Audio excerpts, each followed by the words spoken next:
Greetings from beautiful North Carolina.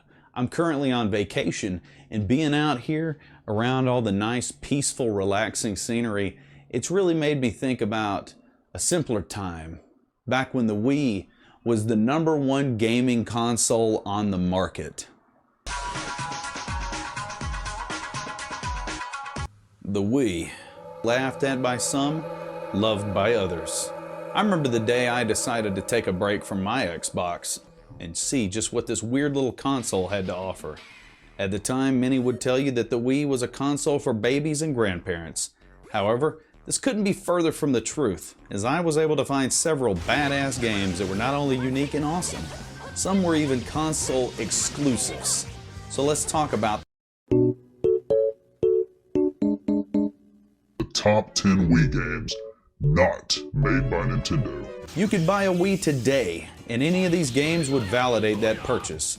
With that said, let's fucking go! To have as much represented as possible, there will only be one game per series.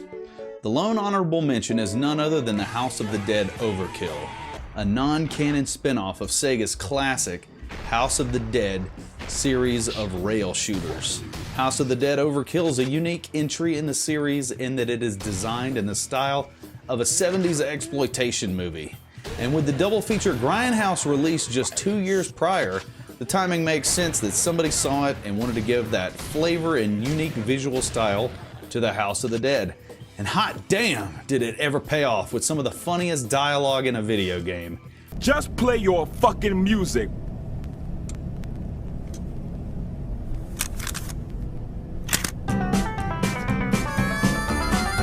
What the fuck? Can I drive? No. Can I have a lollipop? Yes. Pair that with the already awesome rail shooter action of the series, and you have a must-play title on the Wii.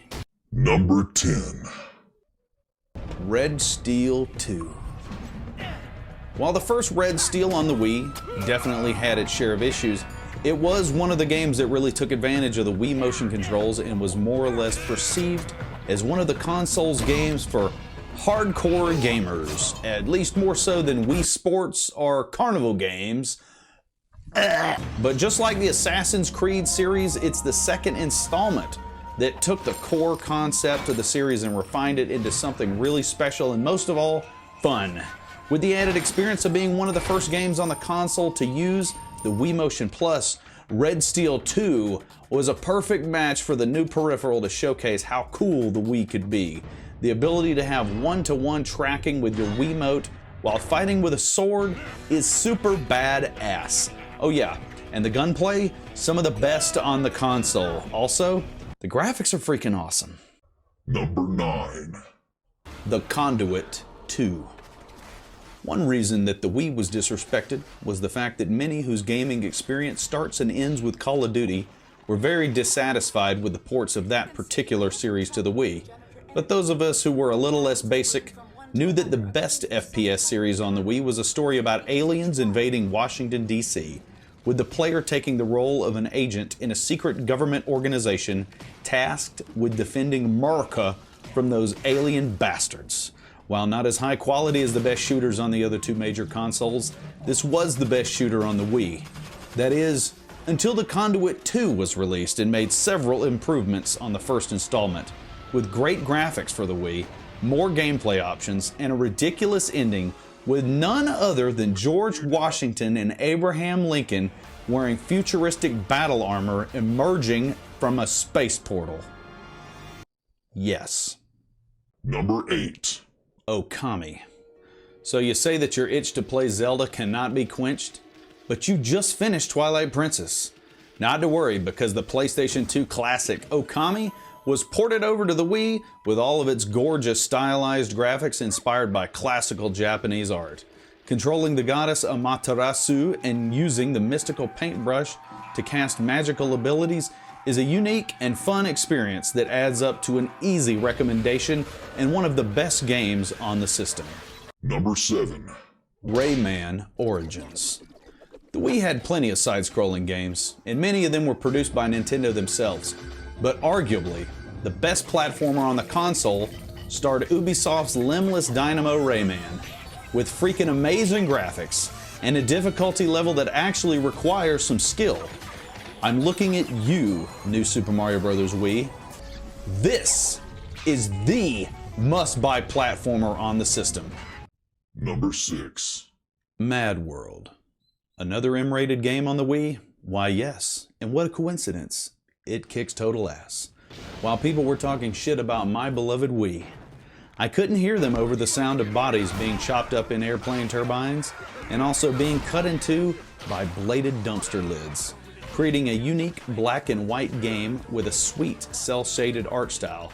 Sega knew that we only needed one color in this game: red, the color of blood. And holy fuck does this game have a lot of that. You get to violently destroy your enemies in more ways than you'll be able to count and have a great time doing it with the hero Jack Kamen and his best friend, his chainsaw. Thank you Sega for this awesome hard-ass game, and shame on every single one of you who did not buy it, because this awesome game was actually a commercial failure. I really wanted another one of these. Come on Sega, bring Jack back. Number 5. Muramasa, the Demon Blade. Developed by Vanillaware, makers of Odin Sphere, Muramasa trades out the fantasy RPG look for a fantasy feudal Japanese theme. While Okami looks great with this type of art style, Muramasa looks even better with its sharp-ass graphics and outstanding hand-drawn look that really pops on the beautiful backgrounds and screen-filling bosses. Throw in some RPG elements and beat-em-up combat with tons of depth that actually feels better the more skilled you get at the game, and you have another must-own Wii title. Number 4. Some of you may have noticed that there is a severe lack of fighting games on this list. Well, don't worry, because I got the best one on the console, not to mention one made by the company who put fighting games on the map, single-handedly. That's right, I'm talking about Tatsunoka vs. Capcom! When I first heard the name, I said, what the hell is Tatsunoka? But it does say versus Capcom, so I know it's gonna beat ass, right? Eventually, I kind of recognized a few of these characters, but holy crap. You know, when I did a little bit of research, I found out that Tatsunoka actually made fucking Speed Racer. I wanted Speed Racer to be in this game so bad when I found that out. It's really sad that he wasn't, because when I was a kid, he was literally my favorite anime character for like years. With gorgeous graphics, crazy visual effects, tight-ass gameplay, and a huge roster of badass characters, Tatsunoka vs. Capcom is a system seller. Oh yeah, and this game has online multiplayer, the best online of any fighting game on the Wii. Yes, way better than Smash Bros. Brawl. Number 3. Resident Evil 4. One of the best games on the GameCube was made even better with the help of the Wii Remote aiming and combining all of the best features from the PS2 and GameCube versions. This all makes Resident Evil 4 on the Wii the best version of this game. This is one of the best video games ever made, and if you have not played this masterpiece yet, you need to stop what you're doing and get on that right fucking now. The story, action, graphics, they're all great. This game is a complete package and has plenty to keep you busy. One thing I didn't think I was going to like was putting my controller in that Wii Zapper, but you know what? It actually plays great this way too. Another great title worth buying the console for. Number 2. No More Heroes. If there's one game that defines third-party greatness on the Wii, it's No More Heroes. This insane game by auteur game director Suda51 is exactly the kind of unique experience that can only be found on the Wii. The art style, comedy, ridiculous premise, and multiple gameplay types all add up to something special that made me glad that I bought that little white box with the weird motion controls. If you're tired of the same old boring genres and sequel after sequel of unimaginative rehashes, this is the game for you. Also, this sequel on the Wii kicks ass too. And the number 1 third-party game on the Wii is... Cookin' Mama! Hell yes. If there's one reason to buy a Wii, it is fucking Cooking Mama Cook-Off. Who gives a shit about 278 hit combos on Tatsunoka versus Capcom? I'm opening up a can of tomato paste, bitch. Tomato paste. Literally cutting the top assassins in the world in half with a lightsaber isn't nearly as satisfying as getting mama's approval after a well-cooked meal. But be careful, because if your cooking skills are straight ass, mama will get pissed and let you have it, and her eyes will be on fire. With amazing graphics and incredible jazz score and recipes for days, Cooking Mama Cook-Off is without a doubt the #1 third-party title on the Nintendo Wii. Thanks for watching. Are you still watching the video? I'm just fucking with you. Here's the real #1. Just in case you're wondering, yes, I did have an extremely hard time deciding what order these games should be on this list. It should be understood that each game on this list is worth picking up a Wii for. However, if I was to say which game I had the most fun with on the Wii, it has to be Monster Hunter Tri. As a Monster Hunter fan from the PS2 and PSP, I found out that the next game in the series was going to be a Wii exclusive. But what I didn't know was that the jump to the Wii was going to actually be the best Monster Hunter experience yet. With awesome graphics, really great controls, especially if you were using the Wii Classic controller, which I highly recommend. And get this, online fucking co-op.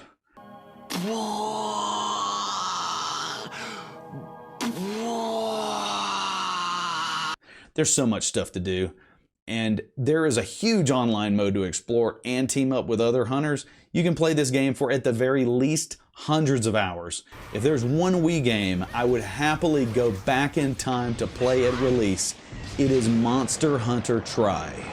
Thank you so much for watching my top 10 third-party games on the Wii. This list is very subjective, I know, but this is really my personal feelings on what are my favorite games on the console. Please let me know what you think. Tell me what your favorite Wii games are. Hit that subscribe button and don't forget to like the video. See you next time.